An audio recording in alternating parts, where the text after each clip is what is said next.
Hello বন্ধুগণ, finally আমার বর আমাকে লিচু এনে দিল। থোকা থোকা লিচু, ওয়াও কি বড়, সত্যি রসালো লিচু। দেখছেন, যেটা সোজা আঙ্গুলে ঘি না ওঠে, আঙ্গুলটা বাঁকায় ঘি উঠাতে হয়। চিটিং মার্কার ড্রামা করে ঠিকই আমি লিচু আদায় করে নিয়েছি। আমার বর তো জানতেও পারলো না যে কেমনে আমি লিচু আদায় করলাম। এই জন্য তো আমার বর আমাকে বলে ড্রামা কুইন। দেখুন এখন রসালো লিচুগুলো আমি কিভাবে একা সেটে দিই।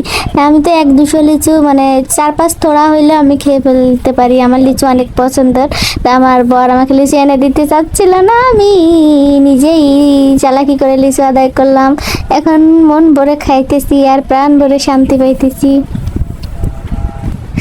আহা, এটা লিচু নাকি অমৃত বুঝতেই পারছি না, এত রসে টপ টপ করছে।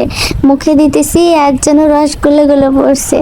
এত সুন্দর লিচু, মানে লিচুগুলাই সত্যি অসাধারণ। যেমন মিষ্টি তেমন বড় তেমন রস। কিছু লিচু আছে মুখে পোকা থাকে, তারপরে এটা টক হয়। তা আলহামদুলিল্লাহ লিচুগুলা টকও না আবার মুখে পোকাও নাই।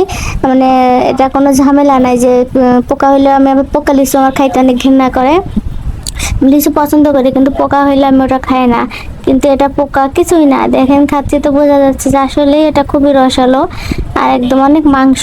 লিচুর গায়ে মানে যেটা আঠি বিচি বলে, বিচিটা অনেক ছোট আর মাংসটা অনেক কিছু, মানে অনেক মাংস। সত্যি শেষমেশ লিচু মানে খেতে পেয়ে নিজেকে অনেক, মানে নিজের জন্য নিজেরই প্রাউড ফিল হচ্ছে যে আমি চালাকি করে লিচু আদায় করলাম, যে আমার বুদ্ধিটা কাজে লাগলো। শয়তানি বুদ্ধির জন্য আসলে বেশি একটু গর্ব বোধ হয়, তো আমারও গর্ববোধ হচ্ছে অনেক। মনে হচ্ছে সবগুলো লিচু একসঙ্গে খেয়ে ফেলি, কিন্তু অতিরিক্ত গরম তো, এত গরমে লিচু এত খাওয়া ঠিক না। তো আমি 5-7টা খেলাম এখান থেকে আর রেখে দিলাম পরের জন্য। এবার বলুন যে লিচু আবার যদি আদায় করতে চাই তাহলে আমাকে আবার নতুন কি প্ল্যান বানাতে হবে। একই প্ল্যান মানে বুদ্ধি তো বারবার খাটালে ধরা খেয়ে যাবো। আর একটা বুদ্ধি বের করতে হবে যে কীভাবে আমার বরের থেকে আবার লিচু আদায় করা যায়।